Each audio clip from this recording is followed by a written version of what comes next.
శ్రీగురుభ్యో నమః. హరి ఓం. దంతాంచలేన ధరణీతలమున్నమయ్య పాతాళకేళిషు ధృతాదివరాగలీలం ఉల్లాఘనోత్ఫణ ఫణాధర గీయమాన క్రీడావదానం ఇవరాజముఖం నమామ.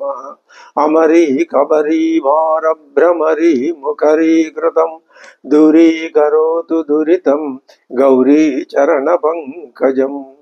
ఇందీవరదళశ్యామం ఇందిరానందకందళం వందారు జనమందారం వందేగం యదునందనం.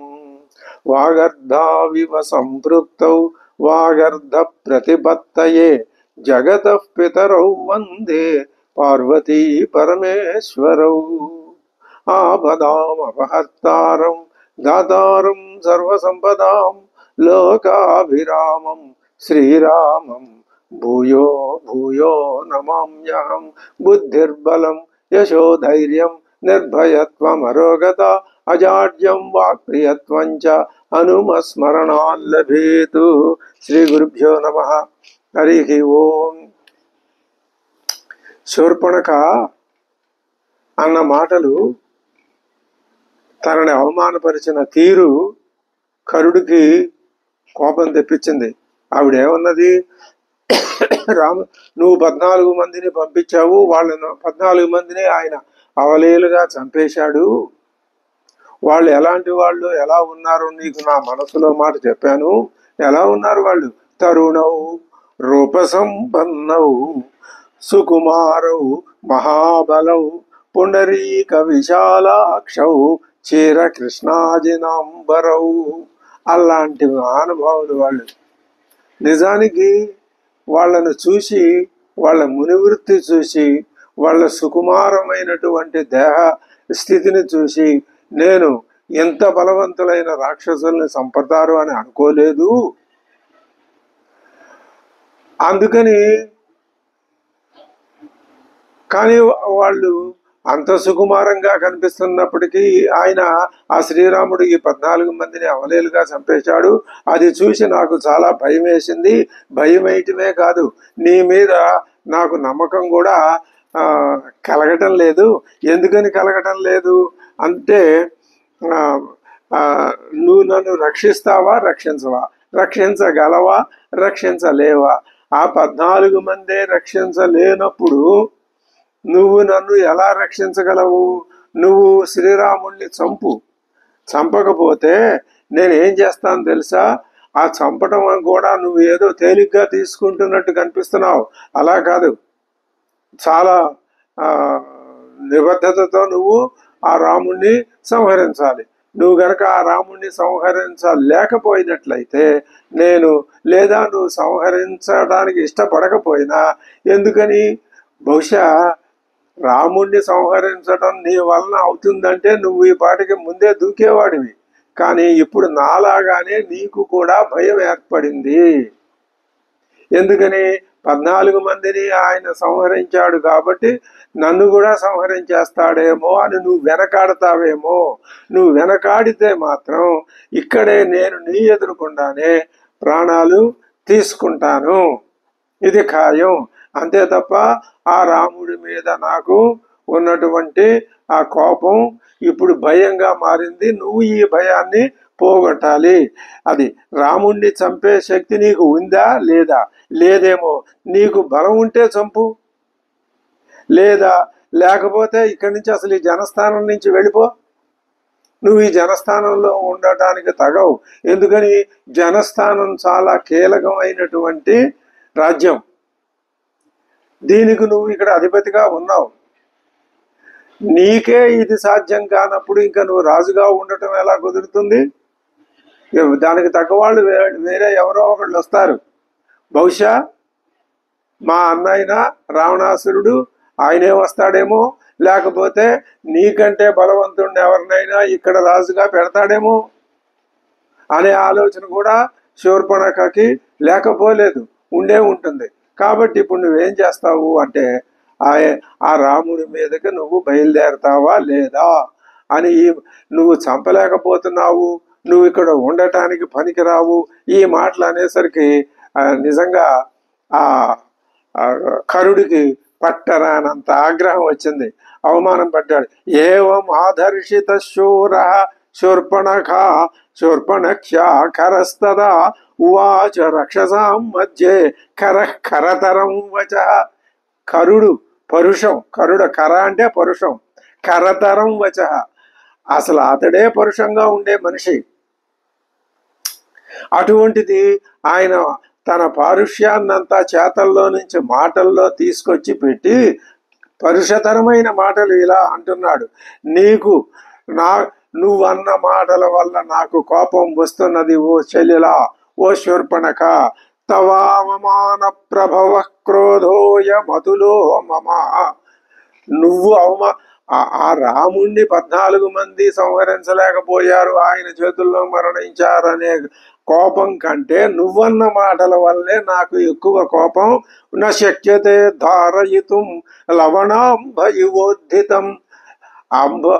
అంబోధిరివోద్ధితం అనవచ్చు. సముద్రం ఉప్పొంగితే ఉద్ధితమైన సముద్రాన్ని ఎవరు ఆపగలరు? అలాగే నా కోపం సముద్రంలాగా విజృంభిస్తోంది, దీన్ని ఆపటం ఎవరి వల్ల కాదు అనకుండా అంబోధిరివ అనకుండా లవణాంబయివ అంటే పర్వకాలంలో పొంగినటువంటి సముద్రం లాగా లవణాంబమ. ఆ లవణం అనే మాటను ఉపయోగించి కరుని యొక్క ఆ స్థితిని తక్కువ చేసి చూపిస్తున్నాడు. అంతే, తక్కువ చేయటం. ఉత్తమ గుణాలున్న శ్రీరామచంద్రుడు, లక్ష్మణుడు ఈ మొదలైన వాళ్ళని అధికుల్ని చేసి నిరూపించాలి. మరి సర్వజన దూష్యములైనటువంటి గుణములు రాక్షస స్వభావాన్ని కించపరిస్తేనే కానీ అటువంటి ఆ రాక్షస స్వభావం మీద ప్రజలకి యావగింపు కలిగి ఒకవేళ అలాంటి స్వభావం తమలో ఉన్నట్లయితే వాళ్ళు దాన్ని పోగొట్టుకోవాలి, నిర్మూలించుకోవాలి. ఎప్పుడైతే రాక్షస స్వభావం నిర్మూలించబడుతుందో తత్స్థానంలో దైవ సంబంధమైనటువంటి ఆ ఆలోచన బలము అవి స్థిరపడతాయి. ఇదే రామాయణం యొక్క ముఖ్యోద్దేశం. లవణాంబయువోద్ధితం. రాముణ్ణి నేను లెక్క చేయని తెలుసా? న రామంగణయే వీర్యాత్మానుషం క్షీణ జీవితం. ఇదిగో రాముడి యొక్క జీవితం అయిపోయింది, ఇంకా అతడు క్షీణజీవి అనుకోవచ్చు. ఆయువు ఇంకొద్ది. నేను ఇక్కడి నుంచి బయలుదేరడం, వెళ్ళడం, అతన్ని సంహరించడం, ఎంత మాత్రమే ఆ రాముడి జీవితం ఉంటుంది. నా రామం అహంగణయే. అసలు నేను రాముడిని లెక్కించటమే లేదు. ఆత్మ దుశ్చరిత ప్రాణం. ఇది కూడా చాలా అహంకారపూర్వకంగానే అంటున్నాడు.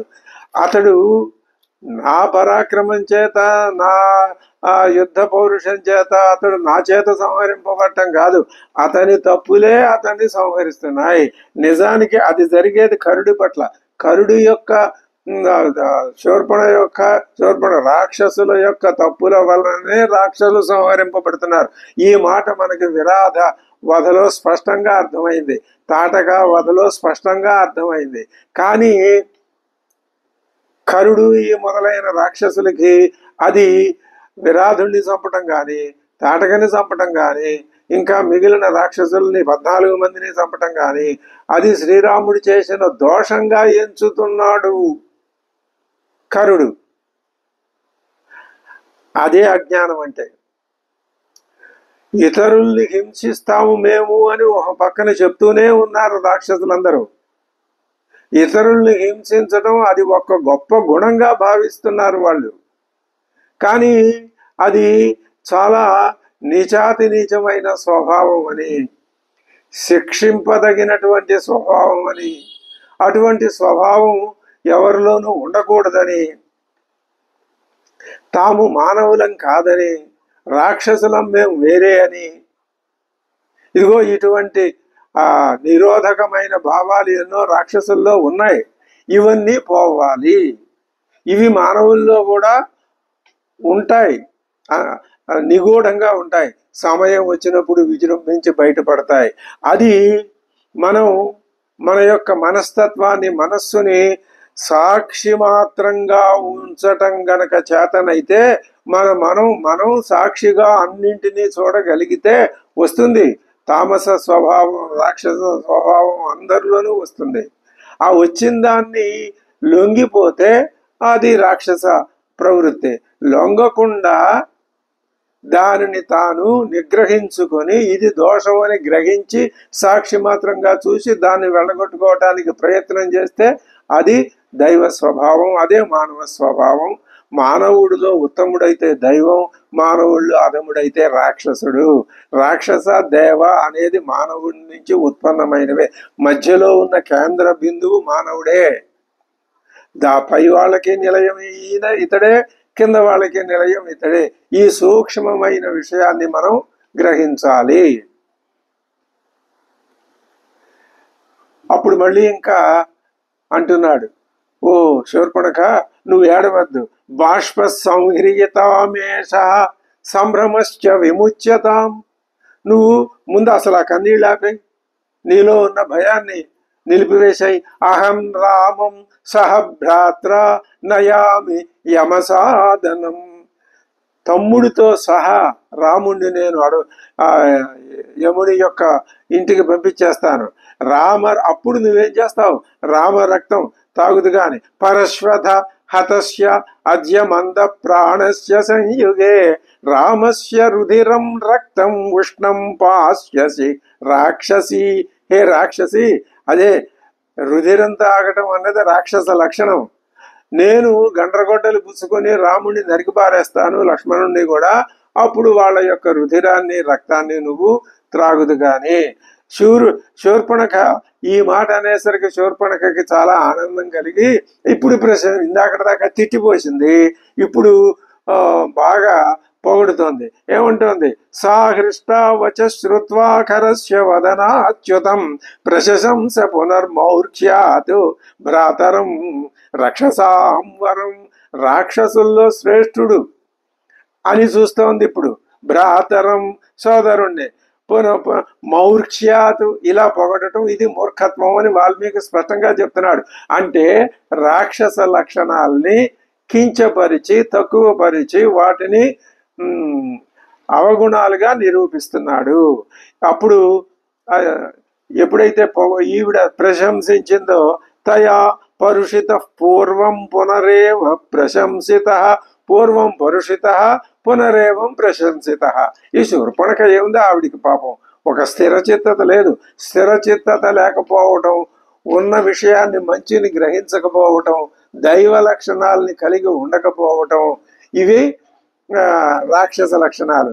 అది అందులో ఆవిడ అబ్రవీత్ దూషణ. కరుడు ఏం చేశాడు? అబ్రవీత్ దూషణన్నామ కరసేనాపతిం దదా. దూషణుడనే తన సేనాపతిని పిలిచి అంటున్నాడు, దూషణుడితో అంటున్నాడు.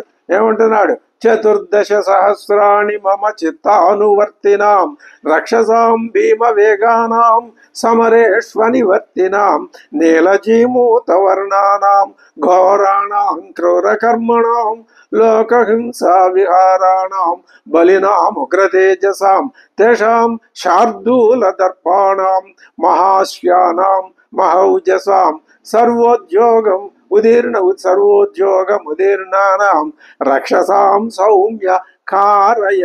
సర్వోద్యోగాలకి వాళ్ళు సిద్ధమయ్యేటట్లుగా నువ్వు ఏ రక్షసాం కారయ. నా సైనికులందరినీ, ఈ 14,000 మందిని కూడా ఎలాంటి వాళ్ళు? 14 సహస్రాణి మమ చిత్తానువర్తినాం. నేను ఎలా చెప్తే అలా చేసేవాళ్ళు. వాళ్ళు భయంకరమైన వేగం గలవాళ్ళు, యుద్ధాల్లోకి వెడితే వెనక్కి తిరిగి రారు. నీల జీమూత వర్ణం గలవాళ్ళు, ఘోరమైన ఆకారం గలవాళ్ళు, క్రూర కర్మల్లో ఆరిదేరిన వాళ్ళు, వీళ్ళందరినీ సిద్ధపరచు అన్నాడు. అవి ఇంకొక మాట కూడా చెప్తున్నాడు, నా రథాన్ని కూడా సిద్ధపరచవయ్యా.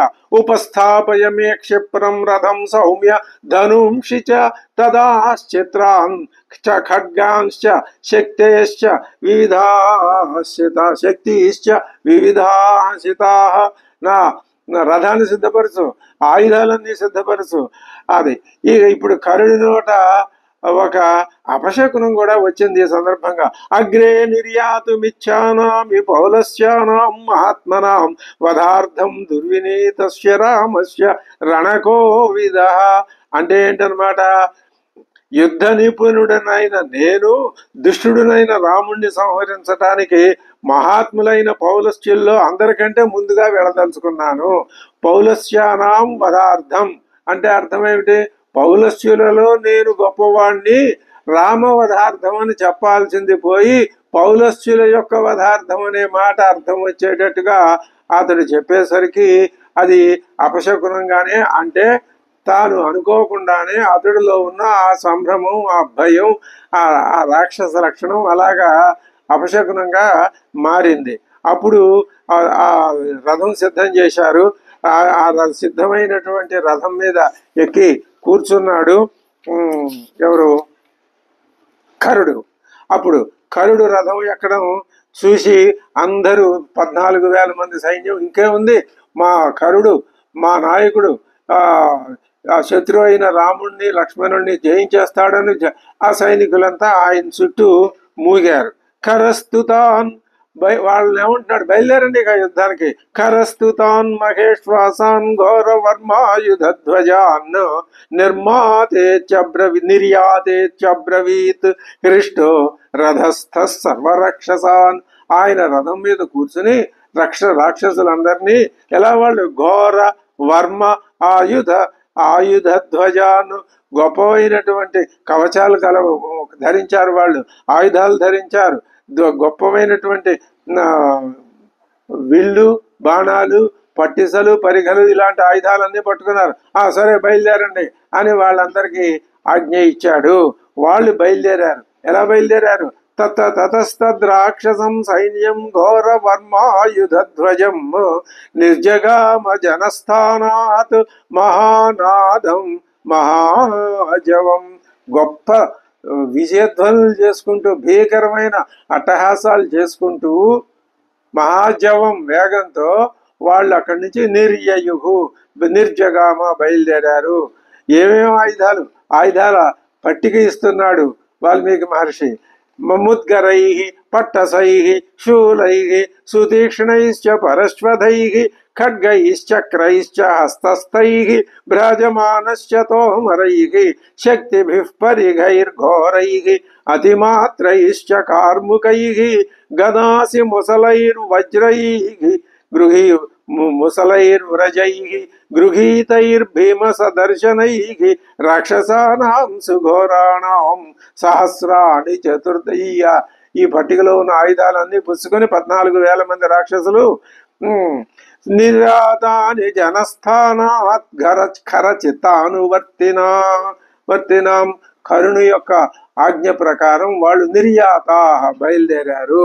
వాళ్ళ వెనకనే, వాళ్ళ ముందు జయధ్వానాలు చేసుకుంటూ, అట్టహాసాలు చేసుకుంటూ, జబ్బలు జరుచుకుంటూ వాళ్ళు ముందు పెడుతుంటే వాళ్ళ వెనకాల కరుడు రథం మీద తాంస్వభిద్రవతో దృష్ట్వా రక్షసాన్ భీమ విక్రమాన్. వాళ్ళట్లా వేగంగా అభిదుద్రువు ముందుకు చొచ్చుకుపోతుంటే వాళ్ళందరినీ చూసి కరస్యాపి రథ కించిజ్జగామ తదనంతరం. వాళ్ళ వెనక కించిదంతరం కొంచెం వెనకగా ఈయన రథం కూడా బయలుదేరింది. అప్పుడు రథాన్ని సారథి తోలుకుంటూ వెళ్తున్నాడు. అంటున్నాడు, ప్రవృద్ధమన్యుస్త సరస్వనో రిపోర్వధార్థం ధ్వరితో యదాంతక అచూచుదత్సారథి మున్నదన్ ఘనం మహాబలో మేఘయువస్మ వర్షవాన్. పోనీ ఇంకా నువ్వు నెమ్మదిగా తోలుతున్నావా? ఈ పాటికి మనం వెళ్ళి ఆ రాముడి మీద పడి ఆయన్ని సంహరించేయాలి పద అని అతన్ని ఆ సూతుణ్ణి తొందర పెట్టాడు కరుడు. వాళ్ళు వెడుతుంటే భయంకరమైనటువంటి అపశకునాలు ఎదురైనాయి. ఇది ఒక సర్గంతా వర్ణించాడు వాల్మీకి. ఈ అపశకునాల్ని, ఇవి ఏమిటిరా ఇలాంటి అపశకునాలు కలుగుతున్నాయి అని కరుడు ముందు కొంచెం అనుమానించాడు, భయపడ్డాడు. కానీ అలా భయపడినట్లయితే, తానే భయపడిపోయినట్లయితే సైన్యం అంతా కాకావికలైపోతుంది, చల్లాచెదరైపోతారు. అప్పుడు ఇంకా తాను అనుకున్న లక్ష్యం నెరవేరదు. తాను రాముణ్ణి జయించి ఆ రావణాసురుడి వద్ద గొప్ప బహుమానం పొందాలి అని, ఆయన యొక్క ప్రశంస పొందాలి అని ఆ కరుడి మనసులో ఎక్కడో ఏదో మూల ఉంటుంది. కాబట్టి ఈ ఈ ఉత్పాతాలని కూడా అతడు లెక్క చేయాల. నిజానికి ఇటువంటి ఉత్పాతాలు కలిగినప్పుడు ఆ ప్రయాణం మానుకుని తర్వాత ఏం చేయవలసింది ఆలోచించుకుని ఉంటే కథ ఎలా ఉంటుందో అదే రాక్షస లక్షణం. దుశ్శకునాలు ఎదురవుతూ ఉన్నప్పటికీ వాల్మీకి హృదయం కూడా అదే. ఇంతగా వివరంగా ఎందుకని ఇన్ని దుశ్శకునాలు వర్ణించాడు? ఒక దుశ్శకునం కలిగిందని చెప్పేసి ఒక శ్లోకంతో చెప్పేసి ముందుకు వెళ్ళిపోతే సరిపోతుంది కాదు. ఆ రాక్షస లక్షణంలో ఉన్నటువంటి తీవ్రమైన స్వభావాన్ని ప్రజలకి సవివరంగా తెలియజెప్పి, ఇది ఇప్పుడు ఒక రోగి ఒక వైద్యుడి దగ్గరికి వెళ్తే వైద్యుడు ముందు ఏం చేస్తాడు? ఆ రోగి యొక్క పరిస్థితి అంతా అడుగుతాడు, ఈయన చెప్తాడు. ఆ చెప్పిన దాంట్లో రోగి యొక్క స్థితి ఎలా ఉందో అతడు గ్రహిస్తాడు. వైద్యుడు గ్రహించి ఇదిగో నీలో ఈ పద్ధతి ఉంది, ఇది ఉంది, నువ్వు జాగ్రత్త, ఈ మందులు వాడు అని చెప్తాడు. అలాగే ఇప్పుడు కరుడు ఏం చేయాలి అంటే, ఇటువంటి ఈ ఉత్పాతాలు ఎదురైనప్పుడు తాను కొంత శాంతిపడి ఆలోచించి ఉండాల్సింది. ఉండలేదు. ఎందుకని ఉండలేదు అంటే ఆ రాక్షస స్వభావం ఆ విధంగా చేస్తుంది.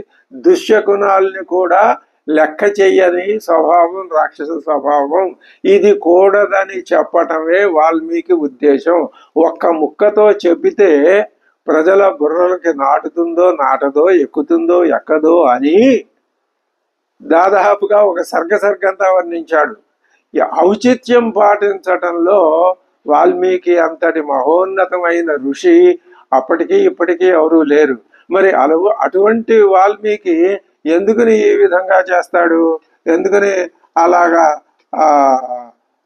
చేస్తాడు అంటే, ఎందుకని సర్గంతా వర్ణించాడు అంటే ఇదే కారణం. దీన్ని బాగా ఆయనకి సాధకుల యొక్క ప్రయోజనం ముఖ్యం.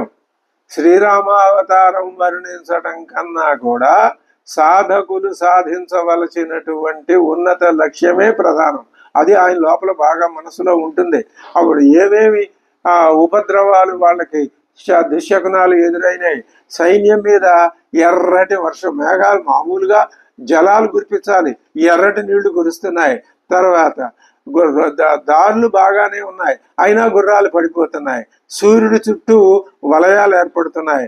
ధ్వజం మీద ఆ కరుడు ప్రయాణిస్తున్న రథం యొక్క ధ్వజం మీద గద్ద వాలింది. మరి పక్షులు వికృత ధ్వనులు చేస్తున్నాయి, నక్కలు అరుస్తున్నాయి, ఆకాశం అంతా మేఘాలు కమ్మేసినాయి. ఎదటి మనిషే కనపడటం లేదు, దారి కనపడటం లేదు, చీకట్లు మొత్తం అంతా వ్యాపించిపోయినాయి దట్టంగా.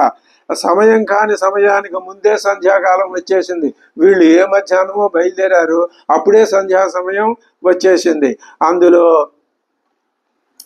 సైన్యానికి ఇదిగో ఈ పక్షులు, డేగలు, నక్కలు, గద్దలు ఇవన్నీ ఆ సైన్యానికి ఎదురొస్తూ ఉంటే అప్పుడు ఈ యుద్ధంలో ఇవన్నీ అశుభాన్ని కలిగించేవే, భయసూచన చేసినవే.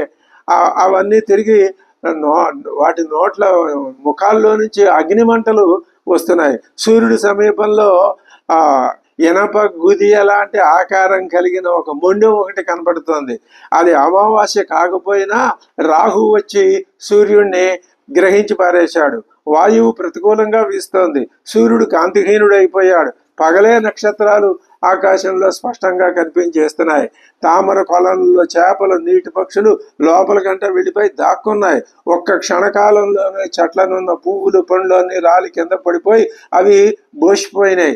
గాలి లేదు, గాలి లేకపోయినా దుమ్ము లేచిపోతోంది. ఉల్కలు పడిపోతున్నాయి భూమి మీద అక్కడక్కడ. భూకంపం, భూమి కంపించిపోతోంది. కరుడి ఎడం భుజం అదిరిపోయింది.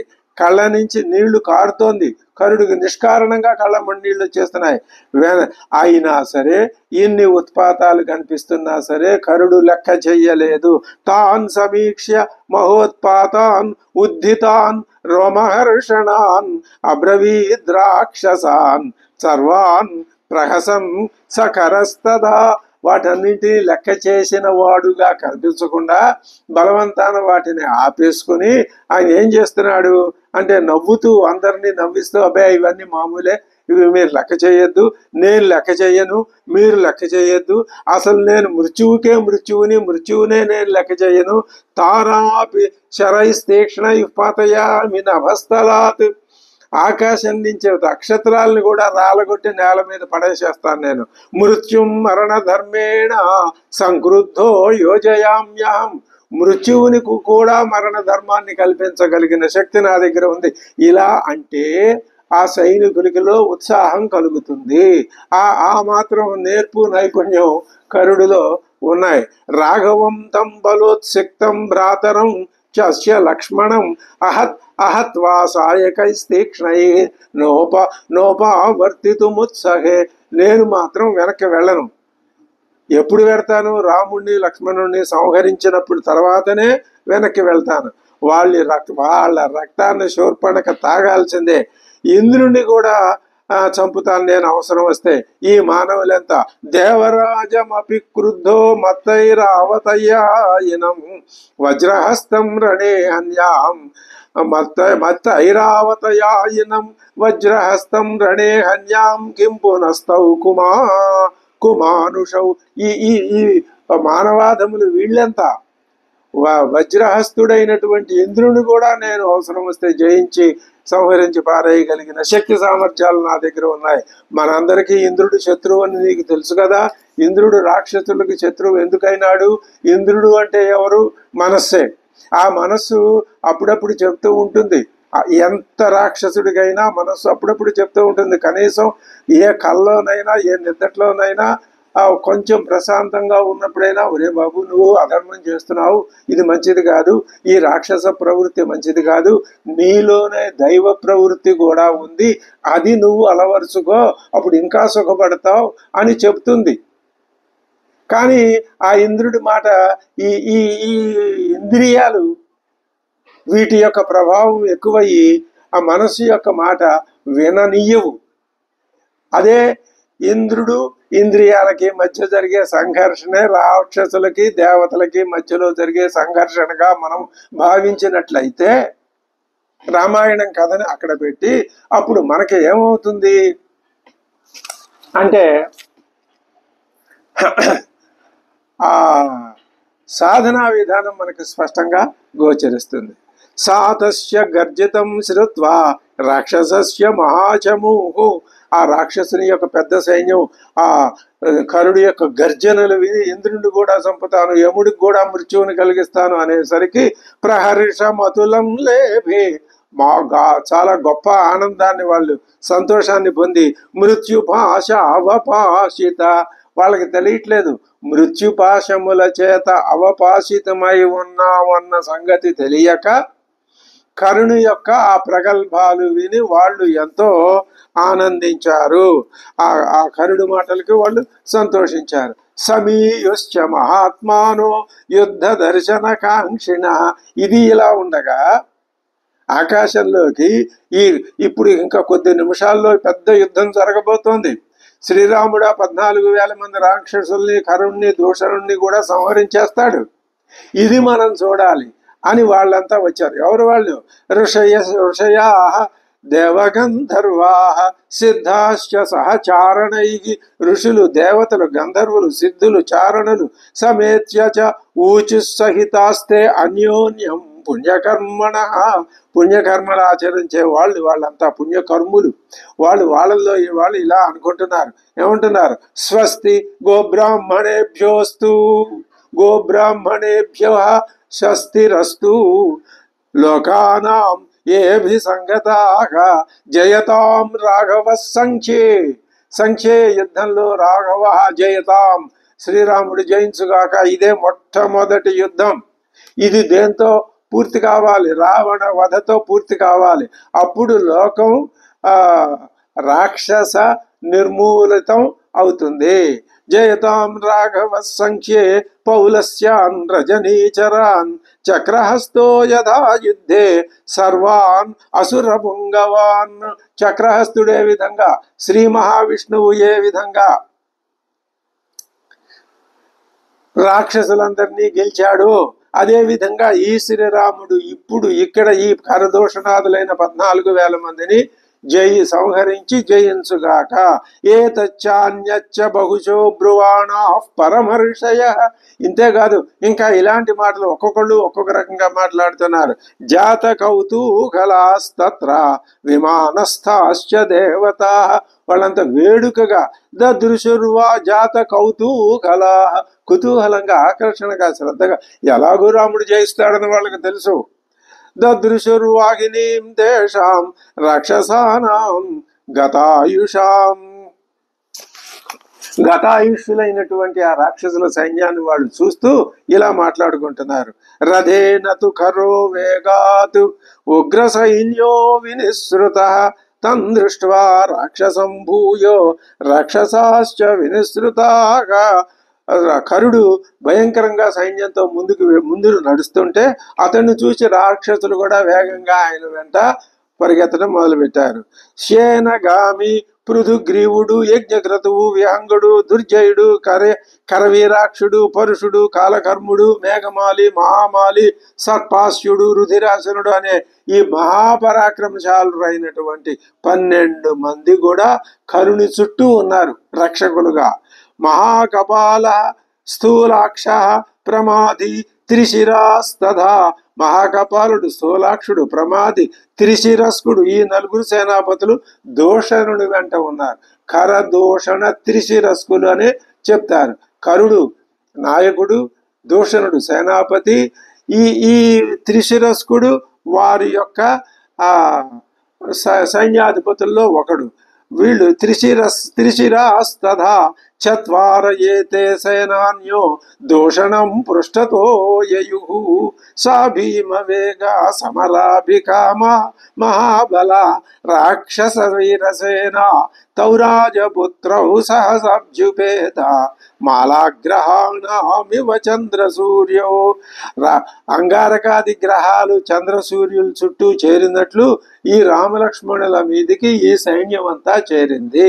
అంగారకాది గ్రహాలు చంద్రసూర్యుడిని సేవించినట్టు దుష్టగ్రహాలు సూర్యచంద్రుడి చుట్టూ చేరినట్లుగా భయంకరమైన వేగంతో మహాబలం కలిగినటువంటి యుద్ధం కోసం తహతహలాడుతూ ఉన్నటువంటి ఆ రాక్షస వీరుల సేన రామ లక్ష్మణుల్ని చుట్టుముట్టింది. చుట్టుముట్టేసరికి ఆశ్రమం ప్రతి యాతేతు ఖరే పరపరాక్రమే. ఆ వీళ్ళకి ఎటువంటి ఉత్పాతాలు కనిపించినాయో రామలక్ష్మణులు కూడా అవే ఉత్పాతాలు కనిపించినాయి కదా. ఆయన ఏం చేస్తున్నాడు? తానే ఓత్పాతికాన్ రామ సహభ్రాత్రా దదర్శ. ఆ ఉత్పాతాలనే రాముడు చూశాడు, లక్ష్మణుడు చూశాడు. రాముడు లక్ష్మణుడితో అంటున్నాడు, ఈ అపశకునాలు రాక్షస సంహారాన్ని సూచి.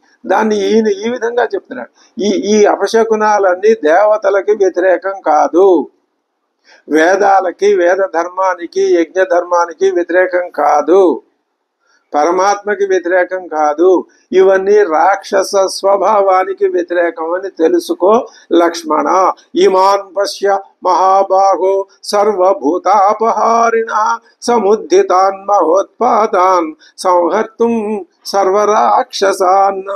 అమీరుధిరధారాస్తు విసృజంతః కరస్వనాః వ్యోమ్ని మేఘాః వివర్తంతే పరుషాః గర్దభారుణాః. ఈ మేఘాలన్నీ వర్ణం మారిపోయి ఇలా ఉన్నాయి. గాడిదలే రంగులో ఉంటాయో మేఘాలు ఆ రంగులో ఉన్నాయట. అవి ఘోరమైనటువంటి ఉరువును ఉరుపుతూ రక్తధారల్ని కురిపిస్తున్నాయి. చూశావా? నా బాణాలు ఇవి నాకు శుభ లక్షణాలను చూపిస్తున్నాయి. యుద్ధం కోసం ఇవి తహతహలాడుతున్నాయి. పొగరాజు కొన్నట్లు వీటిల్లో వేడి వచ్చేస్తుంది నా బాణాల్లో. ఈ వనంలో సంచరించే పక్షుల కోతలను బట్టి మనకు భయం ముందు కలగబోతున్నట్లుగా మనకి తెలుస్తోంది. ప్రాణ సంశయాన్ని సూచిస్తున్నాయి. సంప్రహారస్తు సుమహాన్ భవిష్యతి న సంశయ. నాకు కుడిచేయి ఎదురుతోందయ్యా. అయమాక్షాతి మే బాహు స్ఫురమాణో ముహుర్ముహు సన్నికర్షేతు నశూర జయం శత్రు పరాజయం. నాకు జయం మనకి దగ్గరలో ఉంది, శత్రువుకి పరాజయం దగ్గరలో ఉంది అని నేను అంటున్నాను. అయ్యో వినిపిస్తున్నాయి వాళ్ళ సింహనాదాలు విను. రక్షసాం నర్దతాం ఘోర శ్రూయతే చ మహాధ్వని ఆహతానాంచ భేరీణాం రాక్షసై బేరులు మోగిస్తున్నారు వాళ్ళు. అవన్నీ వినిపిస్తున్నాయా నీకు? ఈ ఈ అనాగత విధానంతో కర్తవ్యం శుభమిచ్చత ఆపదం శంకమానేన పురుషేణ విపశ్చిత. ఇప్పుడు ఏం చేయాలి మనం అంటే, ఏం చేయాలి అంటే ఒకటే మాట, ఏమిటది? ఇటువంటి ప్రమాదం రాబోయే ముందు మనం జాగ్రత్తగా దీనికి తగినటువంటి ప్రతిక్రియని ఆలోచించి ఏం చేస్తే ఇటువంటి దీంట్లో నుంచి మనం బయటపడతామనే ఆలోచన చేయాలే తప్ప భయపడిపోకూడదు. ఇది దేవతా లక్షణం. వాళ్ళు అటువంటి దుర్నిమిత్తాలు ఎన్ని వచ్చినా లెక్క చేయకపోవడం రాక్షస లక్షణం. ఈ దేవతా లక్షణాలు ఉండాలి మానవుల్లో, అలవరుచుకోవాలి, ఉన్న వాటిని పైకి తెచ్చుకోవాలి, ఉన్న రాక్షస లక్షణాల్ని అణిచివేయాలి. అణిచివేయటం కాదు, వాటిని తమలో తాము విలీనం చేసుకోవాలి, వాటిని ప్రవిలాపనం చేసుకోవాలి. రాక్షస లక్షణాల ప్రవిలాపనం దేవతా లక్షణాల యొక్క అభివృద్ధి. ఇదే, ఇలా చేస్తేనే మోక్షం అనేది సిద్ధించే అవకాశం ఉంటుంది. కాబట్టి నేను ఒక మాట చెబుతాను లక్ష్మణ, నువ్వు నా మాటకి మాత్రం ఎదురు చెప్పద్దు. ఏం చెప్పద్దంటే, తస్మాత్ గృహీత్వా వైదేహీం శరభాణిర్ధనుర్ధర గుహామాశ్రయ శైలస్య దుర్గాం పాదపసంకులాం. అది నువ్వు ఆ పర్వత గుహలోకి వెళ్ళు, వైదేహీం అమ్మవారిని కూడా తీసుకెళ్ళి అక్కడ కూర్చోబెట్టు. నువ్వు ఆ బయట కూర్చుని కాపలాగా ఉండ. శరపాణి ధనుర్ధర, ధనుష్యతో పట్టుకో. ఒకవేళ ఎవడైనా ఒక రాక్షసుడు అటు వస్తే వాడిని వేసి పారేశాయి. గుహామాశ్రయ శైలస్య దుర్గాం పాండుస పాదపసంకులాం. ఆ చెట్లతో నిండిన ప్రవేశించడానికి వీల్లేని ఆ కొండ గుహలో అమ్మవారిని కూర్చోబెట్టు. ఆవిడ యుద్ధం చూడకూడదు, ఆవిడ రాక్షసుల మరణం చూడకూడదు. నువ్వు ఆవిడ లోపలికి తీసుకెళ్ళిపో, ఇక్కడ పని నేను పూర్తి చేస్తాను. అలా కాదన్నా, నువ్వే ఆ అమ్మవారిని తీసుకెళ్ళు, నేను వీడని చూస్తాను అని నువ్వు అంటావేమో. అనకు. ఎందుకు? ప్రతికూలితుమిచ్చామి నాకి వాక్యం ఇదంత్వయ్యా. నేను చెప్పిన ఈ మాటని నువ్వు వ్యతిరేకించవద్దు లక్ష్మణ. శాపితో మామ పాదాభ్యాం గమ్యతాం వత్సమాచరం. నా పాదాల మీద ఒట్టు పెట్టి చెప్తున్నాను అంటున్నాడు. ఇంకా నా మాట నువ్వు కాదంటానికి వీల్లేదు. త్వం హి శూరశ్చ బలవాన్ హన్యాహ్యేతాన్న సంశయః స్వయంతు హంతుమిచ్చామి సర్వానేవ నిశాచరాన్. ఈ రాక్షసులందరినీ నేనే సంహరించి పారేస్తాను. అప్పుడు ఏం చేశాడు? లక్ష్మణుడు సీతను గుహలోకి తీసుకెళ్లి అక్కడ రక్షణలో ఉంచాడు. రాముడిగా కవచం ధరించాడు. తతో దేవాస్స గంధర్వా సిద్ధాశ్చ సహచారణైః సమేయుశ్చ మహాత్మానో యుద్ధ దర్శనకాంక్షిణ. ఇక నిజమైన యుద్ధం ప్రారంభమవుతోందని వాళ్ళు ఇందాక వచ్చిన వాళ్ళు మళ్ళీ వాళ్ళు ఆనందిస్తున్నారు. ఋషయశ్చ మహాత్మానో లోకే బ్రహ్మర్షి సత్తమాః సమేత్య శోచుస్సహితాః అన్యోన్యం పుణ్యకర్మణః స్వస్తి గో బ్రాహ్మణేభ్యోస్తు లోకానాం ఏభి సంగతాః. మళ్ళీ ఇంకొకసారి ఇవే శ్లోకం చెప్పిన శ్లోకం ఎందుకు చెప్తున్నాడు అంటే, వైదిక ధర్మ ఉద్ధరణే వాల్మీకి యొక్క లక్ష్యం. ఆ రాక్షస ధర్మ నాశనమే లోకానికి ఉపకారకం. జయతాం రాఘవో యుద్ధే పౌలస్యాన్ రజనీచరాన్ చక్రహస్తో యథా యుద్ధే సర్వాన్ అసుర పుంగవాన్ ఏవముక్త్వా పునః ప్రోచురాలోక్య చ పరస్పరం చతుర్దశ సహస్రాణి రక్షసాం భీమకర్మణాం ఏకశ్చ రామో ధర్మాత్మ కథం యుద్ధం భవిష్యతి. రాముడు ఒక్కడేనయ్యా, వీళ్ళు 14,000 మంది ఉన్నారు, మరి యుద్ధం ఎలా జరుగుతుందో. ఇది రాజర్షయ సిద్ధా సగణాశ్చ ద్విజర్షభాగ. రాజర్షులు, సిద్ధులు, దేవగణాలు, బ్రహ్మ ఋషులు తమ తమ గణాలందరితో వచ్చి ఆ యుద్ధాన్ని చూడాలని కుతూహలంతో అక్కడ విమానాల్లో కూర్చుని వీక్షిస్తున్నారు వాళ్ళంతా. ఆవిష్టం తేజసా రామం సంగ్రామ శిరసి స్థితం. తేజస, రాముడు ఎలా ఉన్నాడు? మహా తేజస్సుతో ఆవిష్టుడై ఆయన దుర్నిరీక్షుడుగా ఆ వైష్ణవమైన తేజస్సు అంతా రాముడిలో ఇప్పుడు మూర్తి భవించి కనిపిస్తున్నది. దృశ్సంగ్రామ శిరసి స్థితం. యుద్ధం మొదట్లో ఉన్నాడు ఆయన. దృష్ట్వా సర్వాణి భూతాని భయాత్ వివ్యధిరే తదా. అటువంటి రాముడిని ఎప్పుడు చూడలేదు. అక్కడ ఉన్న మృగాలన్నీ కూడా అవి భయాద్వివ్యధిరే, భయంతో కకావికలైపోయినాయి. రూపమప్రతిమంతస్య, ఆ రాముని యొక్క రూపం ఎలా ఉంది? అప్రతిమం, తిరుగులేనిదిగా ఉన్నది. అఖిలిష్ట కర్మణ బభూవ రూపం క్రుద్ధస్య రుద్రస్యేవ శపినాకినః ఇది సంభాష్యమాణే తు దేవగంధర్వచారణైః తతో గంభీర నిర్హ్రాదం ఘోరవర్మాయుధధ్వజం అనేకం యాతు దానానాం సమంతతః ప్రత్యదృశ్యత. ఈ విధంగా వీళ్ళు అనుకుంటూ ఉండగా ఆ సైన్యం శ్రీరామచంద్రుని చుట్టుముట్టేసింది. వాళ్ళు చేసే ధ్వని ఆ వనమంతా నిండిపోయింది.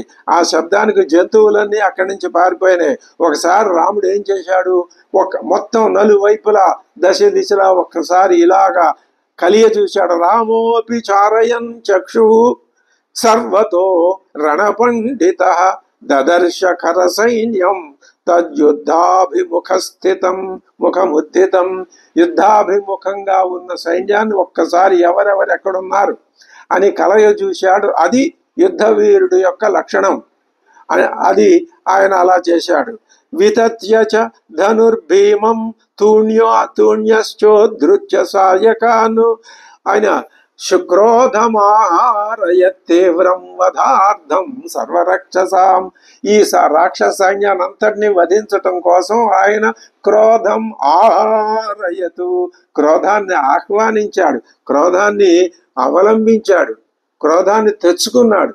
రాముడు సహజంగా క్రోధ స్వభావుడు కాదు. క్రోధం అనేది రాక్షస లక్షణం, దైవతా లక్షణం కాదు, దేవ లక్షణం కాదు. మరి రాముడిలో క్రోధం లేకుండా శత్రువు రాక్షసులను సంహరించాలి అంటే క్రోధం ఉండాలిగా. కాబట్టి కాసేపు ఆ క్రోధాన్ని రమ్మని ఆహ్వానించాడు ఆయన. ఆ తర్వాత ఉత్తమస్య క్షణం కోపం. ఆ వధ జరిగిన తర్వాత ఉండదు, వాళ్ళ మీద మళ్ళీ యథావిధంగా జాలి కలుగుతుంది. దయయే దేవతా లక్షణం. వాళ్ళందరికీ మోక్షం కలిగి తీరుతుంది. ఎందువల్ల? రాముని చేత వాళ్ళు సంహరింపబడ్డారు. కాబట్టి అందులో కూడా ఒక ధర్మ సూక్ష్మం ఉంది. వాళ్ళు రాముని చేత సంహరింపబడ్డారు కరెక్టే, కానీ వాళ్ళు ప్రాణాలు పోగొట్టుకోవటంలో వాళ్ళ యొక్క దుష్కృత్య లక్షణాలు కూడా ఉన్నాయిగా. వాటి ఫలితము ఉంటుంది, దీని ఫలితం.